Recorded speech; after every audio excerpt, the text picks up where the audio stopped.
বাপের জন্মভূমি ছেড়ে যেতে পারিনি, বাপের কবরটা রয়েছে সেটা দেখতে যখন মরে যাবো তখন ছেলেগুলি কোন দাদার কবরে কি দেখো, বাপ থেকে বাড়িতে হাট, বাপ ওই 2 কাঠা জমি কিনিল যশোরে, ওখানে গিয়ে বাড়ি গাদের করে থাকবার। আর কারেন্ট তো আসে এইটুকু আসি পর ওর করে বাড়ি এই কিরম কারেন্ট আননি কারেন্ট আননি। এখন শুনছি কারেন্ট বসিয়ে কারেন্ট আলাদা যারা বিল আদায় করে তারা পুরস্কার পাইতিস কারেন্ট অফিসারের কাছে। তাহলে কিরম কারেন্ট ব্যয় করতে আমেরিকা এরই যত্ন করতে গাবরুল লোকের কারেন্ট দিছি না, আমি কারেন্ট খালি তারটা নিয়ে থিস। তাহলে আগে বলতাম তাহলে বাড়ির পরে খুঁটি পুঁতি দিতে না, কত আবদার করে পুঁতি যা তোকে কারেন্ট তোকে বাড়ি পথে যা, আগে বাড়ি পথে কারেন্ট দিতে পারবো না। আগে কিন্তু তাহলে ঘর বানবো তার বাদি যাবে, আমি তো ঘর বান্ধি পারবো না। সে ভিটির মধ্যেও খুঁটি পুঁতিছে, টাকা উপকার করে দিয়ে সোজা তার কম লাগবে। তারা এমন উপকার করি ভালো কাজ করিস। এই যে বাপ দাদার জন্মভূমি যে পানির নিচে তলিয়ে যায় বা আপনাদের যে ঘের বাড়ি তলিয়ে যায়, মানুষের যে ঘর বাড়ি ভেঙে যায়, এটা কেমন ধরনের ক্ষতি হয় বা আপনারা পুরা লাইকের ঘর বান্ধি গেলে 20-50 হাজার টাকা কুলি না, তাহলে ক্ষতি তো এমনি হয়ে যাবে। এর জন্য আমরা আইলার পরের যার সেই আশার ওপরের লাইনে করিস একটু 2 কাঠা 3 কাঠা এরকম ভাবে যে যা খাটাখাটনি করে পাঠিয়েছে সে সেইভাবে আমরা ওপর লাইনে বাড়ি গাবুরের জায়গা জমি আর আমরা কিনতে চাচ্ছি না। ওদের বলে 50 টাকা বিঘি, তো আমরা আর এরপরে হামলা দিচ্ছি বাবা যেটুকু তাই না ছাড়া করি। কারণ এই দেশভূমি ভালো হয় না, রাস্তা বাড়ি ভালো হয় না, থাকবে না কিছু, অথচ কুড়ি করবোটা কি, খাটাখানি করবো দিন মজুরি করে বাপের জন্মভূমি ছেড়ে যেতে পারিনি, বাপের কবরটা রয়েছে সেটা দেখতে যখন মরে যাবো তখন ছেলেগুলি কোন দাদার কবরে কি দেখো, বাপ থেকে বাড়িতে হাট, বাপ ওই 2 কাঠা জমি কিনিল যশোরে, ওখানে গিয়ে বাড়ি গাদের করে থাকবার।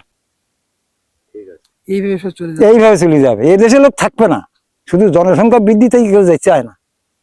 আচ্ছা, এমন যদি হয় যে গাবরা ইউনিয়ন পানিতে তোলাই যায়, পানির নিচে তোলাই যায় যখন বা পানিতে ডুবে যায়, তখন কি কোনো চেয়ারম্যান বা মেম্বার এসে আপনাদের খোঁজ খবর নেই? খোঁজ নেবেন, এই রাস্তার মধ্যে হাঁটি মেম্বারের নাম লিখবেন, সমস্যা তোর কোন ঘর গেছে, তোর কই কি ঘর গেছে, তোর হাঁকড়া হাঁস মুরগি গেছে, ওই লিখে নিয়ে যাবেন। ওরে বাবা সে দেয়নি কি কটা দিলতে, সে ওই সামনে করতে বড় সাহেব গা এ সাহেব গা তা সাহেব গা ভাগ করতে করতে 5টা পাইলাম, তা আইনি সলিমার দিলটা দিদি কলিমার দিলটা নইমার দিলটা দিদি তোর ভাগার কুলুল, তা কি করবো, আমি কি বাপের জমি বেশি দেবো? এই হবে কথাবার্তা। সত্যি কথা যেটা সেটি বললাম, ও বড় নেতাকে আমি ভয় করিনি, কারণ তারা আমার আয় করে দেয় না, আর আমি তাকে খাইনি, নিজেই একদিন কাজ না করলে সংসার চলে না। আপনি আসলে কেমন গাবরা দেখতে চান, মানে কেমন সুন্দর গাবরা ও দেখতে চান? সুন্দর গাবরা দেখতে এই নোনাফান গিবরি ভাই, এইটি হলো বড় কথা। তাহলে 2টো কলা গাছ গুলি 2টো কলার কান দিয়ে আমার টাকা দিয়ে কিনতে দিল না, তাহলে নিরিবিলি বাড়ি যে ভিটিটুকু আছে 10 কাঠা, তাতে 2টো গাছ গাড়া লাগাবো, 2টো ফল ফলাইলে হবে, তাও খাওয়া যাবে। তো ওটা আমার কিনতে টাকা লাগলো না, আমি বাড়িতে ইনকাম করবো, তাতে দেখা যায় 10 টাকা হলে 2 কেজি চাল কিনে আনি, তাও 2 দিন চলে যাবে। তাহলে গাছের ফলটা আমার ওই তরকারিটা তো কিনতে হলো না। নোনা পানি গাঙও নোনা পানি, হাতে বেড়ার বেড়ায় নোনা পানি, তাহলে কিমা বাঁচবো? আর নোনা পানি মাটি থাকে গুলি যায়, সব ভেঙে যায়। বলতেছেন ঘের না থাকুক ধান চাষ করুন। হ্যাঁ, ধান চাষ করলে এখন তো ধান হয় বিঘি 30 মন 35 মন 40 মন ধান হচ্ছে। তা যদি আমাকে যা জায়গা জমি আছে আল্লাহর ইচ্ছায় তা নাড়াছাড়া করে খালি আমাকে কোনো জায়গায় যাওয়া লাগবে না। আমরা তো কোনো জায়গায় যাইতে পাইনি, এটা বড় সাহেবের কোলে কাছে যাবো, লেভেল অফিসার সেখানে দারোয়ানের যদি কথা বলতে, আর আমেরিকার কথা তো বলবে না।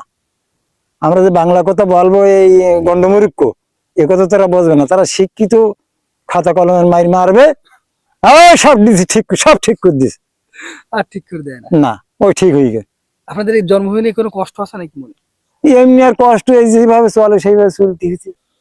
তো আমরা এতক্ষণ কথা বললাম একটা দাদু ভাইয়ের সাথে, আপনারা দেখছেন যে তার সাথে কথা বলে, তার সাথে কথাটা যে আমরা যেটা অনেকক্ষণ ধরে কথা বলে যেটা বুঝতে পারলাম, তার জন্মভূমিকে সে অসম্ভব ভালোবাসে।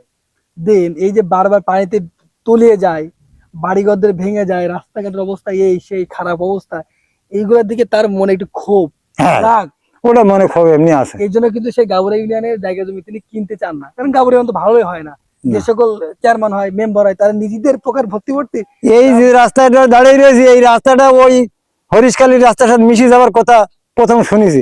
সেই রাস্তাটা এখন 1 কিলোমিটার রাস্তা ফুল একদম ইট করে করেনি, আর করেনি খেয়ে ফেলিস, তার কোনো খবর নেই। এই রাস্তাটা এখন বর্ষা আসলে পরে আমাদের কাপড় গটু ঘুরিয়ে মাল খাজা মেরে হাঁটতে হবে, তাছাড়া আর কোনো রাস্তা নেই, হাঁটার কোনো পথ নেই। গাবুরা ইউনিয়নকে মানুষ বলবো, গাবুরা ইউনিয়নের জনগণকে আমি বলতে চাই, 47 জনগণকে, আপনাদের বাড়ির সামনে রাস্তা যদি হয়ে থাকে আপনাদের কাজ আপনাদের বুঝে নিতে হবে।